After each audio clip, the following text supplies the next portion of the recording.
مجھ سے اگر تم نے زبردستی شادی کر بھی لی تو بھی تمہیں اس سے کوئی فائدہ نہیں ہوگا۔ میں تمہاری بیوی نہیں بنوں گی، میں تم سے وفا نہیں کروں گی۔ مجھے جب بھی موقع ملے گا میں بھاگ جاؤں گی۔ تم آخر کتنے سال مجھے اس طرح قید کر کے رکھ سکو گے؟ کتنے سال مجھ پر پہرے بٹھاؤ گے؟ مجھے صرف چند لمحے چاہیے ہوں گے تمہارے گھر، تمہاری قید سے بھاگ جانے کے لیے، اور میں تمہارے بچوں کو بھی ساتھ لے جاؤں گی۔ تم ساری عمر انہیں دوبارہ دیکھ نہیں سکو گے۔ وہ اسے مستقبل کا نقشہ دکھا کر خوفزدہ کرنے کی کوشش کر رہی تھی۔ اگر میں تمہاری جگہ ہوتی تو میں کبھی امامہ ہاشم جیسی لڑکی سے شادی نہ کروں۔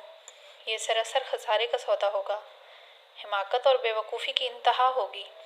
تم اب بھی سوچ لو، اب بھی پیچھے ہٹ جاؤ۔ تمہارے سامنے تمہاری ساری زندگی پڑی ہے۔ تم کسی بھی لڑکی کے ساتھ شادی کر کے پرسکون زندگی گزار سکتے ہو، کسی پریشانی، کسی بے سکونی کے بغیر، مگر میرے ساتھ نہیں۔ میں تمہارے لیے بدترین بیوی ثابت ہوں گی۔ تم اس معاملے سے الگ ہو جاؤ، شادی سے انکار کر دو۔ انکل اعظم سے کہہ دو کہ تم مجھ سے شادی ہی نہیں کرنا چاہتے، یا کچھ عرصے کے لیے گھر سے غائب ہو۔ جب تمام معاملہ ختم ہو جائے گا تو پھر آ جانا۔ تم مجھے اس طرح کے احمقانہ مشورے مت دو۔ میں کسی بھی قیمت پر تم سے دستبردار نہیں ہو سکتا، کسی بھی قیمت پر۔ نہ میں انکار کروں گا، نہ اس معاملے سے الگ ہوں گا، اور نہ ہی گھر سے کہیں جاؤں گا۔ میں تم سے ہی شادی کروں گا۔ امامہ، اب یہ ہمارے خاندان کی عزت کا سوال ہے۔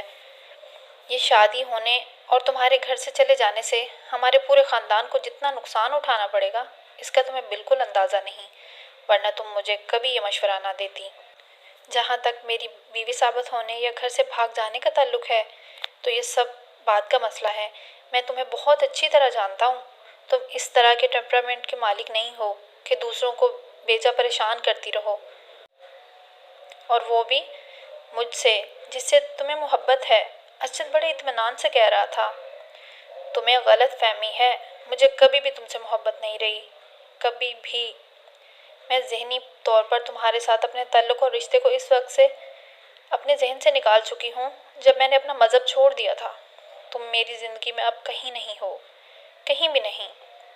اگر میں اپنے گھر کے لیے مسائل کھڑے کر سکتی ہوں تو کل کو تمہارے لیے کتنے مسائل کھڑے کروں گی۔ تمہیں اس کا احساس ہونا چاہیے اور اس غلط فہمی سے باہر نکل آنا چاہیے۔ ہم دونوں کبھی بھی اکٹھے نہیں ہو سکتے۔ میں تم لوگوں کے خاندان کا حصہ نہیں بنوں گی۔ نہیں اسجد، تمہارے اور میرے درمیان بہت فاصلہ ہے، اتنا فاصلہ کہ میں تمہیں دیکھ نہیں سکتی، اور میں اس فاصلے کو کبھی ختم نہیں ہونے دوں گی۔ میں کبھی بھی تم سے شادی کے لیے تیار نہیں ہوں گی۔ اسجد بدلتی ہوئی رنگت کے ساتھ اس کا چہرہ دیکھتا رہا۔ کیا تم میرا ایک کام کر سکتے ہو؟ تمہارا کیا خیال ہے اب تک اس کے علاوہ کیا کر رہا ہوں؟ سالار نے پوچھا۔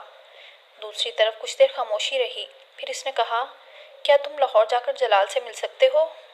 سالار نے ایک لمحہ کے لیے اپنی آنکھیں بند کیں۔ کس لیے؟ اسے امامہ کی آواز بہت بھاری لگ رہی تھی، یوں جیسے اسے فلو تھا۔ پھر اچانک اس کو خیال آیا کہ وہ یقیناً روتی رہی ہوگی۔ یہ اسی کا اثر تھا۔ تم میری طرف سے اس سے ریکویسٹ کرو کہ وہ مجھ سے شادی کر لے، ہمیشہ کے لیے نہیں تو کچھ دنوں کے لیے ہی۔ میں اس گھر سے نکلنا چاہتی ہوں، اور میں کسی کی مدد کے بغیر یہاں سے نہیں نکل سکتی، اور وہ مجھ سے نکاح کر لے۔ تمہارا تو اس سے فون پر رابطہ ہے، پھر تم خود یہ سب کچھ کیوں نہیں کر لیتی؟ سالار نے چپس کھاتے ہوئے بڑے اطمینان سے اسے مشورہ دیا۔ میں کہہ چکی ہوں۔ اسے امامہ کی آواز پہلے سے زیادہ بھرائی ہوئی لگی۔ پھر اس نے انکار کر دیا ہے۔ ویری سیڈ، سالار نے افسوس کا اظہار کیا۔ تو یہ ون سائیڈڈ لو سٹوری تھی؟ اس نے کچھ تجسس کے عالم میں پوچھا۔ نہیں۔ تو پھر اس نے انکار کیوں کر دیا ہے؟ تم یہ جان کر کیا کرو گے؟ وہ کچھ چڑ کر بولی۔ سالار نے ایک اور چپس اپنے منہ میں ڈالا۔ میرے وہاں جا کر اسے بات کرنے سے کیا ہوگا؟ بہتر ہے کہ تم دوبارہ اس سے بات کر لو۔ وہ مجھ سے بات نہیں کر رہا، وہ فون نہیں اٹھاتا۔ ہاسپٹل میں بھی کوئی اسے فون پر نہیں بلا رہا، وہ جان بوجھ کر کترا رہا ہے، امامہ نے کہا۔ تو پھر تم اس کے پیچھے کیوں پڑی ہو؟ جانے دو اسے، وہ تم سے محبت نہیں کرتا۔ تم یہ سب کچھ نہیں سمجھ سکتے، تم صرف میری مدد کرو۔ ایک بار جا کر اسے میری صورتحال کے بارے میں بتا دو۔ وہ مجھ سے اس طرح نہیں کر سکتا۔ اور اگر اس نے مجھ سے بات کرنے سے انکار کر دیا تو پھر بھی تم اس سے بات کرو، شاید کوئی صورتحال نکل آئے، میرا مسئلہ حل ہو جائے۔ سالار کے چہرے پر ایک مسکراہٹ نمودار ہوئی۔ اسے امامہ کی حالت پر ہنسی آ رہی تھی۔ اگر امامہ کو یہ توقع تھی کہ سالار جلال کو اس سے شادی کرنے کے لیے قائل کرے گا تو یہ اس کی سب سے بڑی بھول تھی۔ وہ امامہ سے کوئی ہمدردی رکھتا تھا، نہ ہی کسی خوف خدا کے تحت اس سارے معاملے میں کودا تھا۔ اس کے لیے یہ سب کچھ ایک ایڈونچر تھا، اور ایڈونچر میں یقیناً جلال سے امامہ کی شادی شامل نہیں تھی۔ اگر جلال سے اس کی شادی کے لیے دلائل دینے بھی پڑتے تو کیا پتہ اس کے پاس صرف ایک دلیل کے علاوہ اور کوئی دلیل نہیں تھی کہ جلال اور امامہ ایک دوسرے سے محبت کرتے ہیں، اور یہ دلیل تھی جسے جلال پہلے ہی رد کر چکا تھا۔ وہ مذہبی یا اخلاقی حوالوں سے قائل نہیں کر سکتا تھا، کیونکہ وہ خود ان دونوں چیزوں سے نابلد تھا۔ مذہب اور اخلاقیات سے اس کا دور دور سے بھی کوئی واسطہ نہیں تھا، اور سب سے بڑی بات یہ تھی کہ آخر وہ امامہ کے لیے ایک دوسرے آدمی سے اتنی لمبی بحث کرتا کیوں؟ وہ بھی ایک ایسا آدمی جسے دیکھتے ہی اس نے ناپسند کر دیا تھا۔ اور یہ تمام وہ باتیں تھیں جو وہ اسلام آباد سے لاہور آتے ہوئے سوچ رہا تھا۔ وہ آیا اس لیے تھا کیونکہ وہ جلال سے ملنا چاہتا تھا اور دیکھنا چاہتا تھا کہ امامہ کے پیغام پر اس کا کیا رد عمل رہتا ہے۔ اس نے امامہ کا پیغام اسی کے لفظوں میں کسی اضافے یا ترمیم کے بغیر پہنچا دیا تھا، اور اب جلال کا جواب لے کر واپس جا رہا تھا اور خاصا محظوظ ہو رہا تھا۔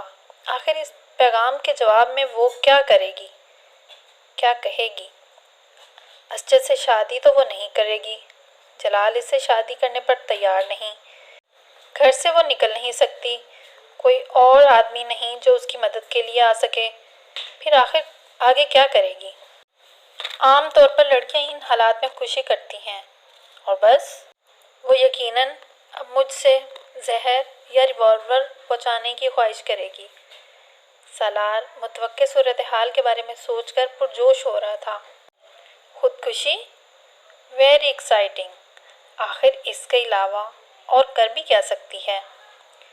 تم مجھ سے شادی کرو گے؟ سالار کو جیسے شوق لگا۔ فون پر نکاح؟ کچھ دیر کے لیے بول نہیں سکا۔ لاہور سے واپس آنے کے بعد اس نے امامہ کو جلال کا جواب بالکل اسی طرح سے پہنچا دیا تھا۔ اس کا اندازہ تھا کہ وہ اب رونا دھونا شروع کر دے گی اور پھر اس سے کسی ہتھیار کی فرمائش کرے گی، مگر وہ کچھ دیر کے لیے خاموش رہی۔ پھر اس نے سالار سے جو کہا تھا، چند ثانیوں کے لیے اس نے سالار کے ہوش گم کر دیے تھے۔ فون بند کرنے کے بعد چپس کھاتے ہوئے بھی وہ اس سارے معاملے میں سوچتا رہا۔ ہر گزرتے دن کے ساتھ وہ اس سارے معاملے میں زیادہ سے زیادہ انوالو ہوتا جا رہا تھا۔ یہ اسے اپنی زندگی کا سب سے بڑا ایڈونچر محسوس ہو رہا تھا۔ پہلے امامہ تک فون پہنچانا، اب جلال سے رابطہ، امامہ کا بوائے فرینڈ۔ اس نے چپس کھاتے ہوئے زیر لب دہرایا۔ سالار نے اس شخص کو اوپر سے نیچے تک دیکھا اور وہ خاصا مایوس ہوا۔ سامنے کھڑا لڑکا بڑی عام سی شکل و صورت کا تھا۔ سالار کے لمبے قد اور خوبصورت جسم میں اسے صنف مخالف کے لیے کسی حد تک پرکشش بنا دیا تھا، مگر سامنے کھڑا وہ شخص ان دونوں چیزوں سے محروم تھا۔ وہ نارمل قد و قامت کا مالک تھا۔ اس کے چہرے پر داڑھی نہ ہوتی تو اور پھر بھی قدرے بہتر نظر آتا۔ سالار سکندر کو جلال انصر سے مل کر مایوسی امامہ اب سے اسے پہلے سے بھی زیادہ بے وقوف لگی۔ میں جلال انصر ہوں، آپ ملنا چاہتے ہیں مجھ سے؟ میرا نام سالار سکندر ہے۔ سالار نے اپنا ہاتھ اس کی طرف بڑھایا۔ معاف کیجیے گا مگر میں نے آپ کو پہچانا نہیں۔ ظاہر ہے آپ پہچان بھی کیسے سکتے ہیں، میں پہلی بار آپ سے مل رہا ہوں۔ سالار اس وقت جلال کے ہسپتال میں ڈھونڈتے ہوئے آیا۔ چند لوگوں سے اس کے بارے میں دریافت کرنے کے بعد وہ اس کے پاس پہنچ گیا تھا۔ اس وقت وہ ڈیوٹی روم کے باہر کھڑے تھے۔ کہیں بیٹھ کر بات کر سکتے ہیں؟ بیٹھ کر بات؟